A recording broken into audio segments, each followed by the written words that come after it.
দাফন করার কয়েকদিন পর এই বন্ধুকে স্বপ্ন দেখছেন কোথায় গেলেন আমরা দৌসি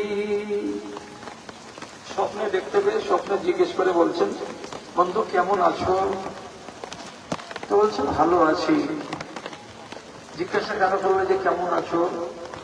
আত্মহত্যা করে মরেছেন উনি, নিজের আঙুলকে কেটে রক্তকে বহিয়ে দিয়ে মৃত্যুকে ডেকে নিয়ে এসেছে।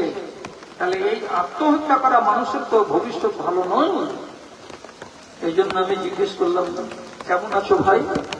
তো আমাকে আমার বন্ধু জবাব দিয়ে বলছে গাফারানি রব্বি লিহিজরাতি ইলা নবিয়িহি, আমাকে আমার রব আল্লাহ রাব্বুল আলামিন ক্ষমা করে দিয়েছেন।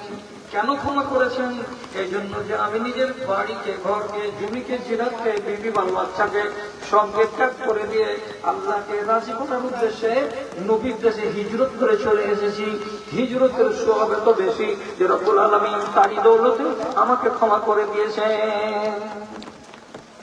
খুব ভালো কথা। তো তুফাইল বলছেন রাআইতু ইয়াদাহু মুগাত্তিয়ান বিসসাওবি, দেখছি যে ওর বাম হাতের এই অংশটুকুকে কাপড় দিয়ে ঢেকে রাখা আছে।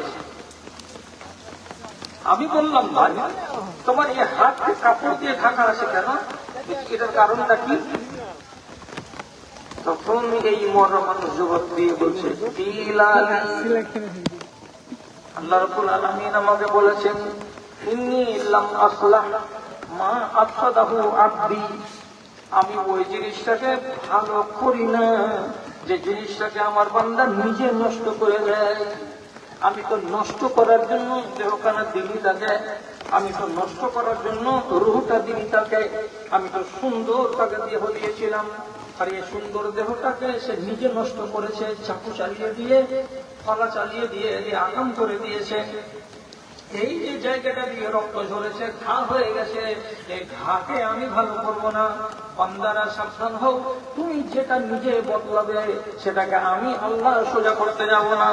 এই জন্য তিনি বলছেন আমি নিজে আঙুলটাকে ক্ষত বিক্ষত করেছি, তার জন্য আল্লাহ তাআলা আমাকে বলেছেন তোমার ক্ষতকে আমি আল্লাহ আমি ভালো করতে যাব না, যে হালাতে আছে সে হালাতেই থাকবে। কেন পেলে তুমি আল্লাহর ভালো জিনিসকে নষ্ট করতে? তখন আমরা দোষী রাসূলুল্লাহর কাছে এলেন, আসার করে বলছেন আল্লাহ রাসূল একটা দুঃখের কথা তাকে জানাতে এলাম। আমার বন্ধু, আমি সাথে করে হিজরত করেছিলাম, আমি তো স্থির আছি এখনো, কিন্তু আমার বন্ধু সবুর হয়নি, মদিনার আবহাওয়া ঠিকঠাক তাকে লাগেনি।